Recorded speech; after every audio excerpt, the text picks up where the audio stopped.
Hey guys, what's up? Welcome to the video, and in today's video I will be showing you a little test that will help you pick any weapon attachment for any gun in this game. So what's the point of this test? It's very simple. I will be showing you that each weapon attachment has a specific ability or a specific benefit. We already know that, but sometimes that benefit or that specific advantage will go along with a certain playstyle. First things first, every gun has the same one tap capability. Every weapon attachment has the same one tap capability as any other. Meaning, if you one tap, your bullet will always land on where you aimed it first. That is a known fact. You cannot change it. You can run the gun stock, like with nothing, with any type of attachment, and the gun will still fire at the same point exactly where you aim it. It's centralized. It cannot be changed.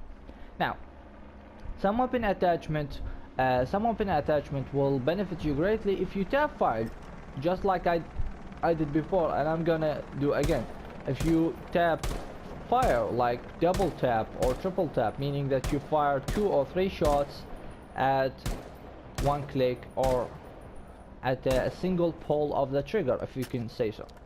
Now, some people prefer maybe a way to fire is go like couple of rounds like that, you know. They go above the limit of 4, 5, 6, even up to 8 shots at once. Sorry about that.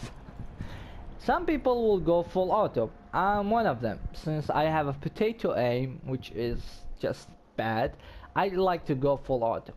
So I made up this test to show you that you can basically, if you do this with every weapon attachment. If you test first the one tap capability, then the double tap, then you're gonna test the burst fire capability, then you're gonna test the full auto capability while managing the recoil. This is very important.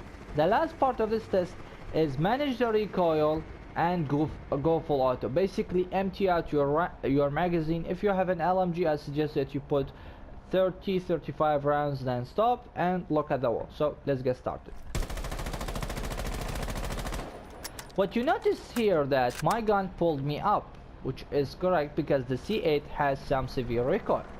But what you did not notice is after I fired, let's say 1, 2, 3, 4, 5, 6, 7, 8 or 9 shots, I was able to pull back the gun and center it at this specific point.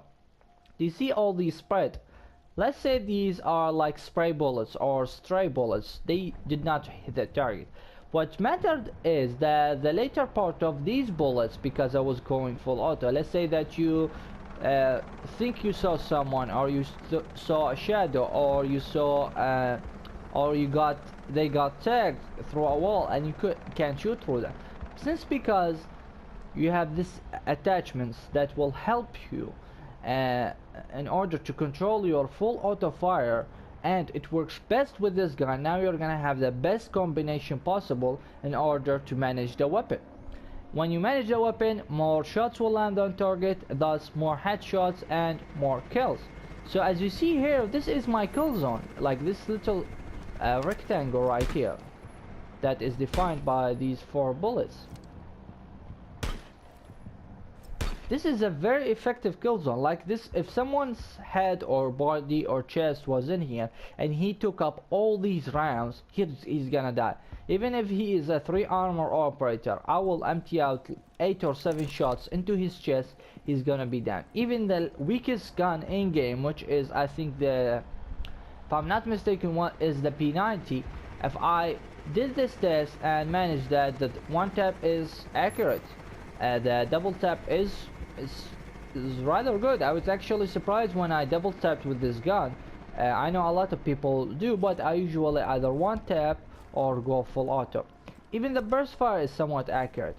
Even when managing the recoil for this gun, the C8, I was actually surprised because I was testing out different attachments. I tested the extended. I always did this test.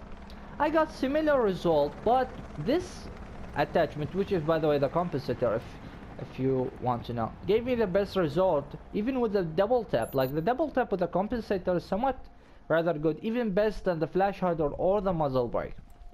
So I was actually surprised. So I tested the one tap and I got satisfying result, the double tap, the burst fire, and then I went full auto with a recoil management. I did this a lot, like basically I did it a couple of times for each weapon with each weapon attachment, and when I got similar results, or I got results I could rely on. When I spray someone, I expect a certain number of shots will land at him. I even expect at the bare minimum I will not get the kill, but I will put him in the down but not out stage. It's just fantastic. So I started to run with the compensator and it changed my game style with buck. Like between now and then I already rely on tap fire. Now when I see an enemy I just go full auto because I know this capability, I know my limitation where my effective kill zone is. My game style was changed. So guys, this is it for today's video. If you have any questions, any comments, feel free to write them down in the comments. I am gonna post this video on Reddit so you guys can see it. And thank you guys so much for watching, and I will see you in another episode. Bye guys.